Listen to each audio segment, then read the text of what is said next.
oko, esiku dede asiko yi. Hello everyone, it's Adirunke again. I hope your day is going well. Today I'd like to talk about the semi-homographs with the base letters O, we, and O.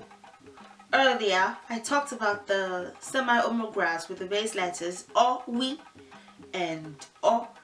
For this one it's O, we, and O in that order. So the first is owo. Owo, that's the first, and that would be money. You know, when we left the trade by barter system, we at some point used carries as currency. So those were called owo, and now that we use paper like cash, we call it owo as well. So owo, money. Owo, money. It doesn't have to be cash. Any kind of money is owo. The next is owo. Owo, and that is trade or business or commerce or what else? Just think about the synonym, trade, business, commerce, even a transaction in certain contexts, could be O. So those are the two that I can think of that have the base letters O, we, and O. Owo, which is money. Owo, which is money. And owo. It's not surprising at all that owo ends with the mi syllable. At this point in my relationship with the Yoruba language, I'm not so much interested in the words themselves. Again, this is just on my own personal level with the language. I'm more interested in what is, and I mentioned it to someone that I had the one-on-one class with recently. I am more interested in what our ancestors were thinking when they came up with certain words, how the three tones, the do, the low tone, do, then the average tone, re, and the high tone, mi. I'm at this point interested in what our ancestors had in mind when they came up with certain words in relation to those three tones and what that would mean, as far as on an esoteric level, what that would mean and what that would translate to, the significance of that. So I'm highly interested. I'm very much highly interested in what they were thinking about. When you, again, with the way that the Yoruba language works, when you break it into syllables and you see, well, this tone for this syllable, for this aspect of the word, and this is the tone that it ends with and all that, at that point, I'm still coming up with ideas. There are no pre-existing bodies of work in that regard where people go into the more, I suppose, less obvious, more esoteric aspects. Like, okay, fine, we call this, but when we first came about naming this item, what was in the mind of the ancestor or ancestors that were involved? Who started calling it that? How did they feel, and why is it that it ends with this particular tone? Why do you have to raise your tone when you're concluding the pronunciation of the word, or when you're starting? Why do you start with a particular tone, which is either one of the three, do, re, or mi? So that's another thing for another day. But it's not at all surprising that you say owo money is such a high vibrational thing, so it's not surprising that when you conclude the spelling of owo, you know, it goes, you end with a high tone, owo. Again, with what I've just stated as far as pronunciation and tone marks and vibration and significance on a universal level goes, dialects also come into place. So why do people of certain parts of Yoruba land say it that way instead? Why do they finish off with this tone instead? You know, why do they say it this way? This is what I want to go into, let's say, in less than 10 years from now. Try to explore that aspect more. I have a lot on my plate, you know, in this incarnation. I have a lot to do. But yeah, owo, you know, owo. Maybe that's such a earthy type thing too, because that would be okay. I'm not going to do that now. That would be so distracting. But owo is money. Owo is money. Owo is trade or commerce or business. Yeah, pretty much. So I'm going to give you example statements with these words next. Owo, that's the first. Owo, and it could be cash, it could be cowrie shells. You know, when we still used cowrie shells as money, owo eyo. It could be currency. It depends on the context. It could be currency, but just know that it's cash or money, or just money basically. Owo po lowo mi is an example statement that contains owo. Owo po lowo mi. Owo po lowo mi. Owo is money. Po is plenty. Po is plenty. Po. Lowo is not an original word. It's a combination of two words. Ni and owo are the two words that combine to form lowo. Ni and owo. I'm going to revisit the word combination techniques because if you're combining ni and owo, if you don't really know too much about how it's done, you might think, well, ni and owo would be nowo, you know, but that sounds like something else. That sounds like no owo, stretch the hand. So it sounds like you're combining no and owo. So that's really not the reason, the main reason why we do that. When it's ni in combination with another word, the ni typically changes to a li, what you call the L in English. A li becomes lower instead. I would revisit it soon. I probably will. Me is my. Me is my. Owo po lowo mi. Money is plenty in my hand.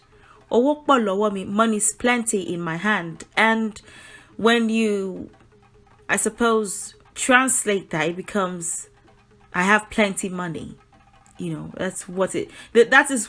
Money is plenty in my hand is what it is when it's transliterated. But as far as translation goes, I have money is how you would put it in a proper English statement. But if a person says owo po lowo mi, because it's important that I teach the culture as well, not just teach you the language and send you off on your way.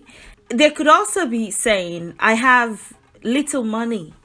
They could also be saying, I have very little money. I have limited money. I don't have enough for whatever you're requesting. Let's say you made a request. If they say, owo po lowo mi, they might be saying, and oftentimes that's the case, they might be saying, I have very little money. I can't afford that. Because we're so aware of the impact of our words, if something is negative or we intend to say something that is not exactly positive, we might say the opposite of that thing. So we might say the positive aspect of that thing you flip it. You flip the switch, you say the opposite. So instead of saying, I'm poor or something, you would rather, as a Yoruba person who understands the culture, at least to some degree, you don't say I don't have money, or I'm poor, or I'm dying, or you say the opposite. So I'm wealthy, I have money, I have abundance. You definitely don't want to manifest that kind of negativity, or tell that to your ori, that you don't have money. So you say I have plenty money. Owo po lowo mi. I have plenty money, but it's not always literal. It's not always literal. You're saying the opposite. I have very little money, but you're not saying that to yourself. You're instead using your mouth to pronounce positivity, to pronounce abundance, so that perhaps next time they ask, or perhaps they don't even have to ask, in no time you would have enough. You would have enough to give. The next is owo. Owo.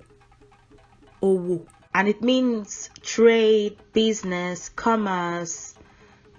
It could even be transaction, like I stated earlier. An example statement that contains owo would be, Baba abolore nse owo epo tita. Baba bolore nsowo epo tita. Baba bolore nsowo epo tita. Baba is father, or even fatherly figure. Abolore is a name. It's suppose unisex name. Again, it's in trying to copy.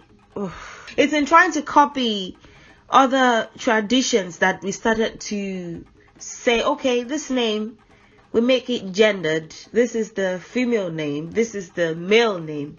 In the very, very, very, very beginning of things, as my soul remembers it, it wasn't exactly like that. But when it became, men are associated with a show of strength, and women are, in quotes, women are weak, and all that they're good for is beauty. It became, names that are related to beauty, you give that to the women, and anything that contains a show of strength, that would probably be the man. So that came much after. It's still, I suppose, it became our again, you say something is your tradition, but there are always influences. There are always outside influences. You can't shut yourself from the rest of the world. So, there've always been influences, even before colonization, or even before, again, before British colonization, there was the Islamic Arabic operation that was going on. So we've always had influences. Abolore, you could say, it's a unisex name. Whenever you see in a statement, it indicates that the sentence is in present or continuous tense. So it could be is or her if you were to translate it to an English word. It shows that the sentence is in a present tense or continuous tense, which means it may be happening right at the moment, or it constantly happens. Showo is a combination of two words, she and owo. And that's where owo is in this statement. So if you say Baba bolore she owo epo tita, you're correct. If you say Baba bolore she owo epo tita, you're correct. You may combine she and owo to form showo. Showo, she, owo. She is do. Owo is business, trade, commerce, everything that I've mentioned. She, owo, showo. Do business, do trade, do commerce. Epo is palm oil. Epo, palm oil. Tita is selling. Tita is selling. Ta is to sell. Ta alone is to sell. But if you want to, the action of doing palm wine selling becomes tita. Baba Bolore is doing the business or trade of palm oil selling. So Baba Bolore could be that the man himself is Abolore, but since we don't call elders by their name in our culture, typically put a title or call them your father. Just ensure that there's a respect shown. You don't just call the name like that. You say Baba Bolore. So you put Baba before their name to show that they're an older man. It could also be that Abolore is the name of their son. So father of Abolore. Abolore may be the name of their son. So it could go both ways. The man may be Abolore. The son may be Abolore. You know, again, in an attempt to teach the culture, I have to mention that. Baba Bolore is doing palm oil selling business. Is doing palm oil selling trade. So Baba Bolore, it's what he does, you know, is a palm oil trader. In other words, is engaging in the business of palm oil selling. Baba Bolore Showo Epotita. Owo, owo. Owo, owo. Owo, owo. You know, get familiar with the differences in the pronunciations. If you have any questions or require further clarification, don't hesitate to let me know. I'll be more than happy to help further. And thank you for your support, for watching, and for your comments and everything that you do, and your likes, and for subscribing if you have. And please subscribe if you haven't. And I'll see you in the next one. Enjoy the rest of your day, and bye for now.